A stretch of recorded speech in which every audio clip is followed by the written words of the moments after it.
Frida, what you have done in this total natural way, expressing yourself, expressing your pain, your own reality as you always used to say, is what today I want to give to the people, to the Mexican people, your people. You always were in an in-between the need to paint your suffering for yourself and the will to contribute to the revolution, fight for your ideas and political convictions in order to make things evolve socially. Friducha. I also have German parents, but I'm living in Paris in the town of these arrogant artistic bitches, as you call them.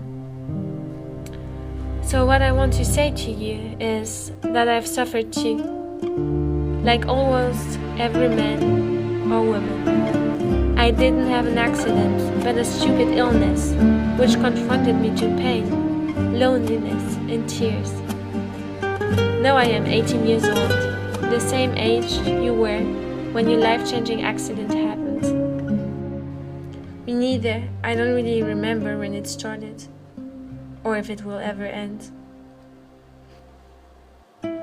I need you to have a distance, be confronted with another world. I want to share the only real medication which helped me to heal. Writing, painting, drawing.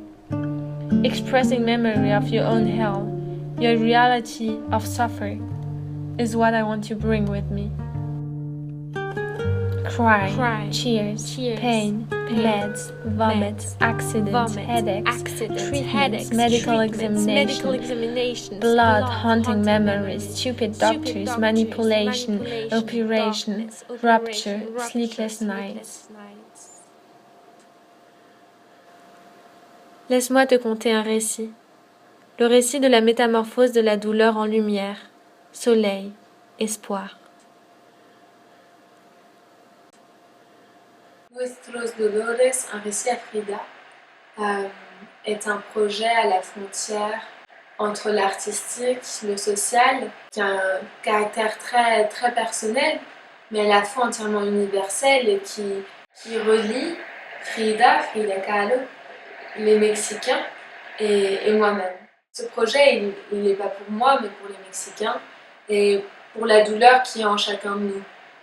Son histoire découle de mon histoire et mon histoire, je suis Mered Craft, j'ai 18 ans, étudiante en art appliqué à l'école Boulle.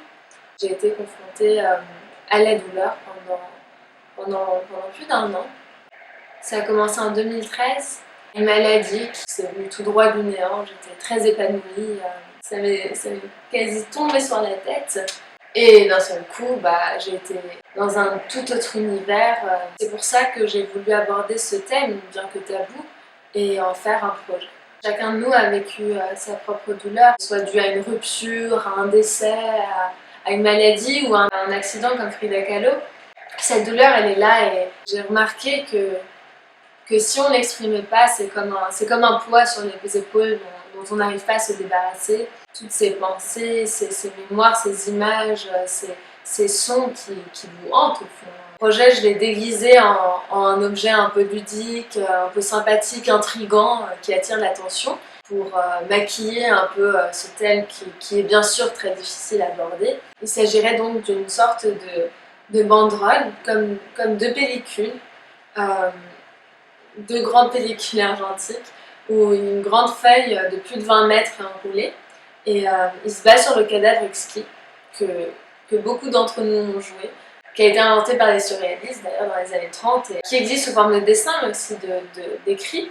Et l'idée c'est de faire une sorte d'immense cadavre exquis où chacun continue l'histoire en y mettant bien sûr sa propre expérience, son style, je sais pas moi, c'est des mots-clés qui lui viennent, des images, une atmosphère, mais en y laissant bien sûr quelque chose de soi, juste par le simple fait de s'exprimer, d'écrire. Et le texte de départ sera les textes de Frida Kahlo, de son journal, et chacun pourra lire donc bien le premier texte, mais surtout toujours le texte de la dernière personne. Il s'agirait surtout de surpasser une peur, quelque chose qu'on n'ose pas affronter.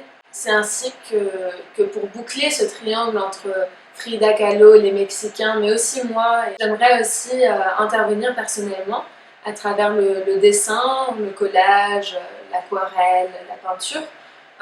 Après chaque participation, retranscrire plastiquement, en bien sûr gardant un regard objectif par rapport à son histoire, mais très subjectif par rapport à la mienne.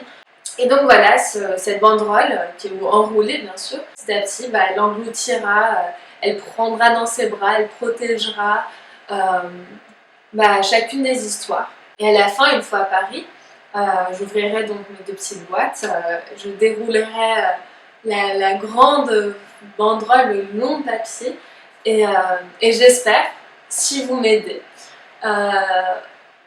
y trouver une sorte de grande fresque à l'image de la souffrance au Mexique. Un témoignage qui dépasse l'échelle individuelle et passe au collectif.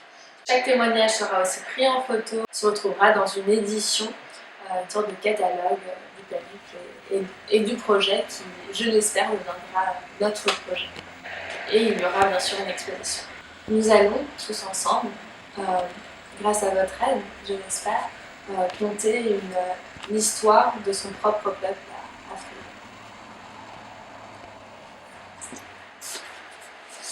Donc voilà, c'est pour toutes ces raisons que je m'adresse à vous, mes chers KissKissBankers,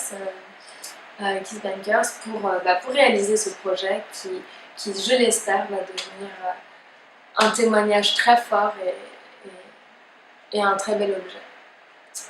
À vous de jouer. Merci.